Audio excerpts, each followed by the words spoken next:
Hey everybody, it's Jason Blaha here, and I came across something a few days ago, and I can't believe no one else is covering it or talking about it here on YouTube, because this kid was such a big deal. If I recall, it was about 15 years ago.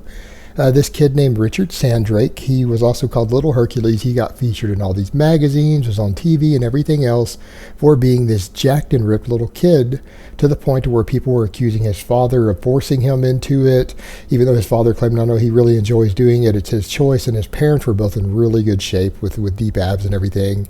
And a lot of people were accusing his father of putting him on steroids and stuff because of the way that he looked, but apparently he trained for hours every day as a kid. So where is he now? Well, I came across it the other day. It was some stories were coming out online, and I did a little digging because I saw something come through my news feed that, yeah, he has been found. His story has been heard a bit. He's talked about it a little bit, and what has actually happened is that his father was forcing him to do it. Shortly after he got all over TV and magazines and everything, his mother left his father for being physically abusive to her. At least that's what I read. And he quit training. He stopped training, he stopped lifting, and he just went on to lead a normal life with his mother without his overbearing father there who was forcing him to do it. And today, that's what he looks like. We've got the before and after, and yeah, he's still in shape. He doesn't look like what anyone would consider to be a bodybuilder or anything, but he's in shape. He looks healthy. And it also goes to show you guys that people used to make this big deal about it when he came out, that, oh, this guy's going to be the next greatest bodybuilder. He must have the greatest genetics and everything else. And the reality is, no, he was just being forced to train a lot by his dad.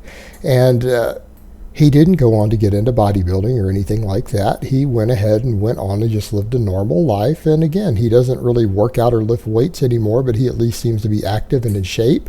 And more power to him. You know, it's interesting to see when stuff like this happens with kids, what they do with their life. And in this case, he went on to not do the things that all these people thought he was going to do. And the truth was, people were right about his father. And it's just good to see that he seems to be healthy. He seems to be happy, and that he hasn't suffered any negative effects that we can tell from what happened to him as a child. It didn't stunt his growth. It didn't cause him any problems. But because he was really kind of pushed into doing it at a young age, it does appear that that did kind of push him away from wanting to do it on his own later, which is something that parents need to consider when you start talking about your children training and exercising. It can be a fantastic thing if they're well supervised and they genuinely want to get into it. But if you try to force them into it and it's not something they're truly interested in, this is exactly what you might see happen. You might see them push away from it once they're out from under your thumb and they're adults.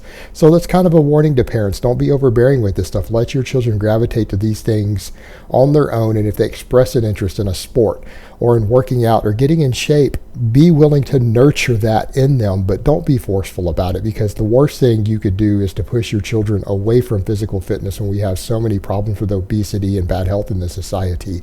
Let them gravitate towards it naturally. Set an example for your children yourself, and that should hopefully get them interested enough for them to gravitate towards it from their own ideas. They'll get the idea themselves that they want to do it. And if they do that and you're nurturing of it, it is far, far more likely to stick with them for life than if you do what this young boy's father did.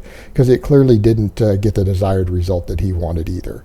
All right, guys, but I just thought this story was interesting to share because it had some real-world ramifications and things for parents to consider.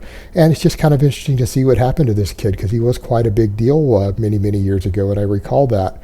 So for anyone who was wondering from my generation what happened to him, there you have it. So I hope it's been informative, and I will talk to you guys next time.